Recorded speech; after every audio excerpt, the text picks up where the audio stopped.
আসসালামু আলাইকুম রহমতুল্লাহ।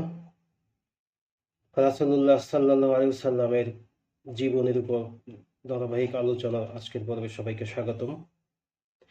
আজকের আলোচ্য বিষয় রাসূলুল্লাহর শৈশব এবং কৈশোরের দিনগুলি। হযরত মুহাম্মদ সাল্লাল্লাহু আলাইহি সাল্লাম বেড়ে উঠছেন, তার মধ্যে নবুয়তের যাবতীয় গুণ স্পষ্ট হয়ে উঠছিল। সমাজের আর কটা মানুষ থেকে তিনি সম্পূর্ণ ভিন্ন ছিলেন। তিনি ছিলেন সত্যবাদী, চলাফেরায় নমনীয়, মিষ্টি ভাষায় কথা বলেন। তার চিন্তা ভাবনা স্বচ্ছ, কাউকে কটু কথা বলেন না। সব দিক থেকেই তিনি অনন্য এক মানুষ। আরবের মানুষ তখন নানা অন্যায় অনাচারে নিমজ্জিত। খুন খারাপি সমাজের নিত্যদিনের ঘটনা।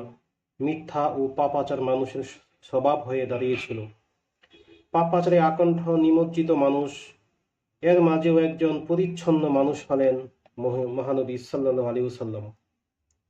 আরবের পাপ পঙ্কিলতা তাকে স্পর্শ করতে পারেনি। মুহাম্মদ সাল্লাল্লাহু আলাইহি ওয়াসাল্লাম সৎ, বিশ্বাসী ও আমানতদার। নবীজির চাচা আবু তালিব, তার পরিবার অনেক বড়, সংসারে অভাব অনটন লেগেই থাকত। নবীজি ভাবলেন, এভাবে অলস থাকা যায় না, চাচার কাজে সাহায্য করা প্রয়োজন। তাই মেষ চড়ানোর কাজে চাচাকে সাহায্য করতে তিনি মনস্থির করলেন। এই কথা তিনি চাচাকে বুঝিয়ে বললেন। আবু তালিব রাসূলুল্লাহর প্রস্তাবে রাজি হলেন। এরপর থেকে আল্লাহর নবী প্রায়শই মরুভূমিতে যান, মেষ চড়ান। মরু পরিবেশের সাথে তার ঘনিষ্ঠতা বাড়ে। বিস্তীর্ণ মাঠ তার ভালো লাগে, খোলা আকাশ তাকে আনন্দ দেয়। মরুভূমির নির্জনতা তার মনকে নাড়া দেয়। মাঝে মধ্যে সন্ধ্যার পরও তিনি সেখানে কাটান। রাতের মনোলোভা তারকারাজি দেখে তিনি মুগ্ধ হন। নির্মল আকাশের রূপালি চাঁদ তাকে হতবাক করে। তার মনোজগৎ নড়েচড়ে উঠে। এ সময় তিনি মহান স্রষ্টাকে নিয়ে ভাবতে থাকেন। অপূর্ব তার সৃষ্টি, তাহলে কতই না সুন্দর তার স্রষ্টা। রাসূলুল্লাহ মক্কার লোক, তিনি প্রায়শই রাস্তায় বের হন, হাট বাজারে যান।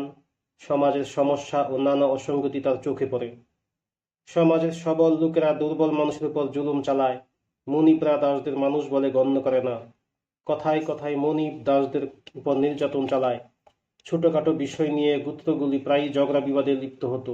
মাঝে মধ্যে রক্তক্ষয়ী সংঘর্ষ হতো, প্রচণ্ড লড়াই হতো। মানুষ ডাল তলোয়ার নিয়ে মারামারি করত, ফলে অকারণে রক্ত ঝরত। এসব অন্যায় ও মিথ্যা নবীজির মনকে ভীষণ কষ্ট দেয়। 586 সাল, নবীজির বয়স তখন 15 বছর। আরবে শুরু হলো এক ভয়ানক যুদ্ধ। এই যুদ্ধে মক্কার কুরাইশ ও কায়েস গোত্র অংশ নিল। প্রায় 5 বছর চলল এই ভয়ানক যুদ্ধ। ইতিহাসে এটি হরবুল ফুজ্জার বা অন্যায় যুদ্ধ নামে পরিচিত। এতে বহু লোক নিহত হয় এবং অনেকে আহত হয়।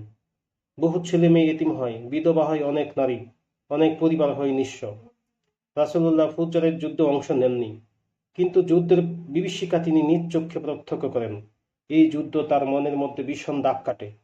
যুদ্ধের মর্মান্তিক পরিণতি তার খারাপ লাগে। তিনি ভাবেন, অবসান চাই এই যুদ্ধের। মানুষে মানুষে লড়াই নয়, চাই শান্তি। তার ভাবনা একটাই, সমাজের মানুষকে শান্তির পথে আনতে হবে। এজন্য তিনি গঠন করলেন শান্তি সংঘ। এর নাম হিলফুল হুজুল। মক্কার বিভিন্ন গোত্র থেকে যুবকরা এই সঙ্গে যোগ দিল। এই সংঘ দুর্বল মানুষের সাহায্য করবে, অসহায় লোকের সেবা করবে। সংঘের মূলনীতি ঘোষণা করা হলো।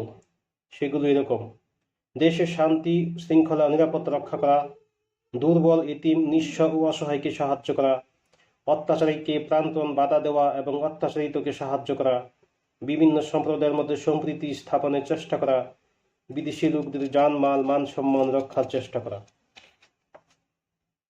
সবাইকে ধন্যবাদ আজকে এ পর্যন্তই আমার ভিডিও দেখার জন্য। ইনশাল্লাহ আগামী পর্বে সবাইকে স্বাগতম। সবাই দেখবেন ইনশাল্লাহ, আশা করি। আসসালামু আলাইকুম।